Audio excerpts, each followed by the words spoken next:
ছোট্ট শিক্ষার্থীরা, আজকের ভিডিওতে আমরা তিনটা টেন্স শিখবো।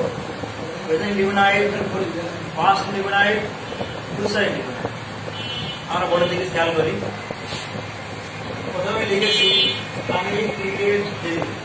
তোমরা জানো সেন্টেন্স গঠন করতে হলে কি করতে হয়? সাবজেক্ট ভার্ব হবে। তাহলে আই প্লে ক্রিকেট। এখানে আমি এরপরে দেখো পাস্ট ইনডিফিনাইট লিখেছি। আই ভার্বের দ্বিতীয় রূপ প্লে ক্রিকেট। তাহলে প্রেজেন্ট ইনডিফিনাইট গেল, পাস্ট ইনডিফিনাইট গেল, ফিউচার ইনডিফিনাইট। আমি ক্রিকেট খেলবো। তাহলে কি লিখবো? সাবজেক্টের পরে শুধু উইল নিয়ে আসবো। উইলের পরে ভার্বের এক নম্বর আই উইল প্লে ক্রিকেট। তাহলে দেখো আমরা ভার্ব চেঞ্জ করলেই আমার তিনটে টেন্স শিখে পাচ্ছি। ভার্বের এক নম্বর রূপ, ভার্বের দুই নম্বর রূপ, আর ভার্বের আগে আমরা উইল বসাচ্ছি। তাহলে তিনটে টেন্স শিখে ফেলছি। এমনকি আমরা এখন কি করতে পারি?